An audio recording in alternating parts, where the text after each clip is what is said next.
औज़ुबिल्लाहिमिनश्शैतानिर्रजीम बिस्मिल्लाहिर्रहमानिर्रहीम अस्सलाम वालेकुम।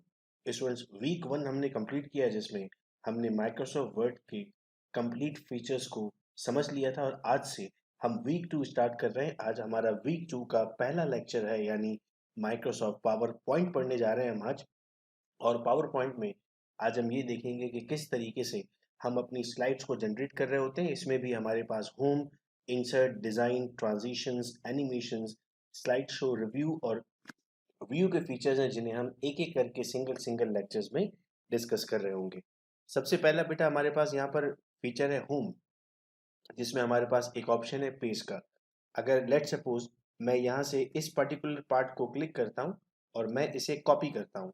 कॉपी करने के लिए यहाँ पर देखें, ये ड्रॉ हुआ हुआ है, इससे कॉपी होता है। आपके पास शॉर्ट ट्रिक मौजूद है, कंट्रोल के साथ अगर आप C+ करते हैं तो वो कॉपी हो जाएगा।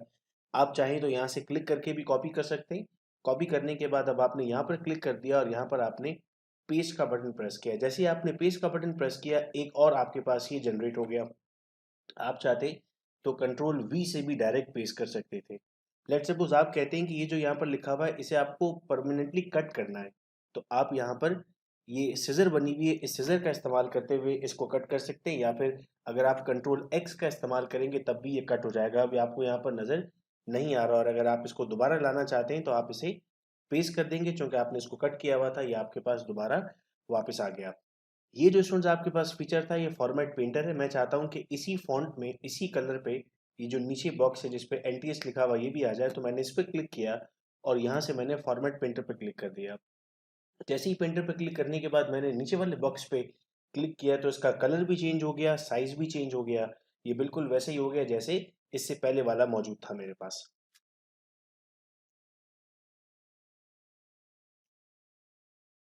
नेक्स्ट बेटे हमारे पास यहाँ पर मौजूद है न्यू स्लाइड। लेट सपोज मैं स्लाइड नंबर 4 पर हूँ और मैंने न्यू स्लाइड पर क्लिक किया, तो मेरे पास स्लाइड नंबर 5 बन गई।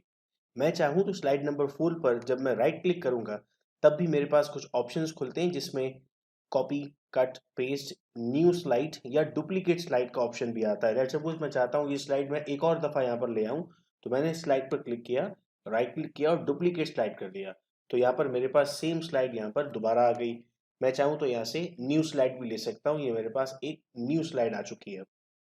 मैं अगर चाहूँ तो जो पहले से मौजूद मेरी स्लाइड्स थी, मैं उनका भी इस्तेमाल कर सकता हूँ। जैसे ही मैं रीयूज स्लाइड्स पर जाऊँगा, तो जितनी भी मेरे पास पहले से मौजूद स्लाइड्स थी जो मैंने इससे पहले इस्तेमाल की थी, वो तमाम की तमाम यहाँ पर मौजूद होंगी। मैं उनका भी डायरेक्टली यहाँ पर इस्तेमाल कर सकता हूँ। ये वो तमाम स्लाइड्स हैं मेरे पास जिससे पहले मैंने इस्तेमाल किया। एक्सीपीएन के आंसर्स के मैंने टेस्ट लिए थे, उसके लिए स्लाइड्स बनाई थी, क्वेश्चंस की स्लाइड बनाई थी, स्टीवर्डशिप की स्लाइड्स बनाई थी। ये तमाम के तमाम मैं डायरेक्टली इसमें इम्बेड कर सकता हूँ।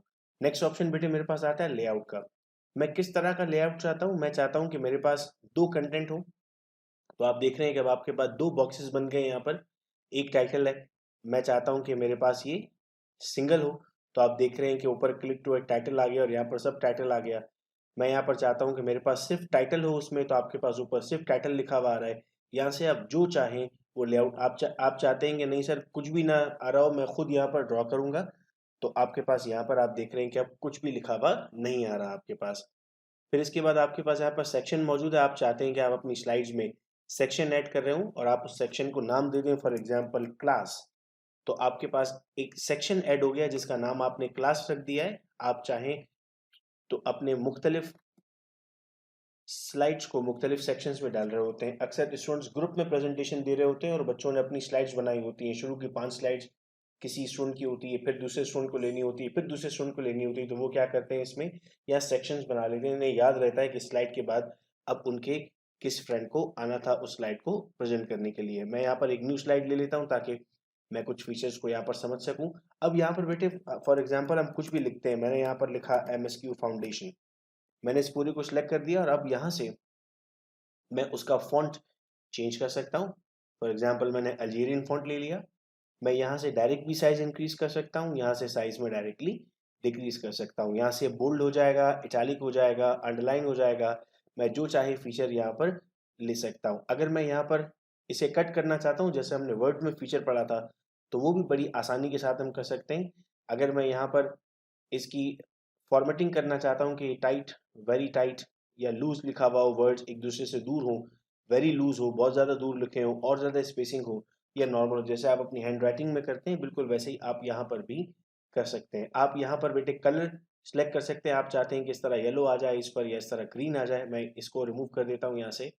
और आप चाहें तो इन वर्ड्स का कलर भी चेंज कर सकते हैं। देखिए वर्ड्स का कलर चेंज हो रहा है तो सिर्फ वर्ड्स का कलर चेंज हो रहा है, लेकिन अगर आप पूरे टेक्स्ट का एक साथ कलर चेंज करते हैं तो आपके जो टेक्स्ट है उसका कलर सेम रहेगा, लेकिन उसके अलावा आपको कलर चेंज होता हुआ नजर आ रहा है। स्टूडेंट्स यहाँ पर आप बुलेट दे सकते हैं मुख्तलिफ तरह के, अगर आपको मुख्तलिफ तरह के बुलेट्स का इस्तेमाल करना होता है। आप यहाँ पे नंबरिंग कर सकते हैं मुख्तलिफ स्टाइल्स में, अगर आप कुछ ऐसी चीज़ ऐड कर रहे हैं जिसमें आपको नंबर्स ऐड करने की ज़रूरत है। अगर आपको टेक्स्ट सेंटर में चाहिए आप यहाँ से सेंटर में ला सकते हैं, कंट्रोल ई से भी आप ये काम कर सकते हैं। अगर आपको लेफ्ट चाहिए तो आप इस तरफ भी ले जा सकते हैं, आप मुख्तलिफ अलाइनमेंट कर सकते हैं। आप इसमें भी कॉलम जनरेट कर सकते हैं कि जो भी चीज़ आप लिख रहे होंगे वो 2 कॉलम में बन रही होगी या 3 कॉलम में बन रही होगी या उससे ज़्यादा कॉलम्स में भी बन सकती है। लेट्स सपोज अगर मैं यहाँ पर लिखता हूँ जैसे physics, chemistry, biology, MS office, power point, ये तमाम मैंने पॉइंट्स लिख दिए।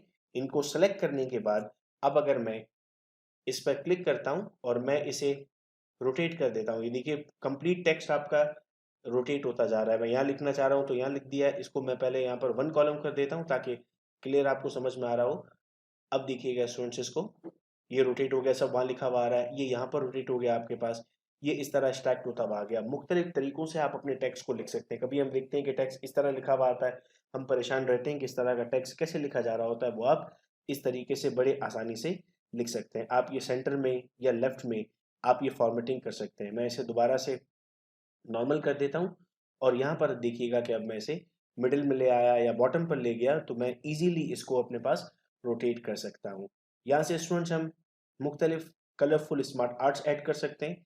फॉर एग्जाम्पल मैंने इसको सिलेक्ट कर दिया कुछ वर्ड्स को लिखने के लिए, कुछ टाइप्स को लिखने के लिए, तो जैसे ही मेरे पास आएगा अब मैं इसमें अपने वर्ड्स लिख सकता हूँ, साथ साथ मैं इसमें चाहूँ तो अब ये देखिएगा physics, chemistry, biology, MS office सब कुछ इन बॉक्सेस में ऑटोमेटिकली लिखा हुआ आ गया। अब यहाँ से मैं चाहूँ तो इसके कलर्स भी चेंज कर सकता हूँ। ये देखिए जैसे मैं क्लिक करता जा रहा हूँ मेरे पास यहाँ पर इसके डिफरेंट कलर्स भी साथ साथ आते जा रहे हैं।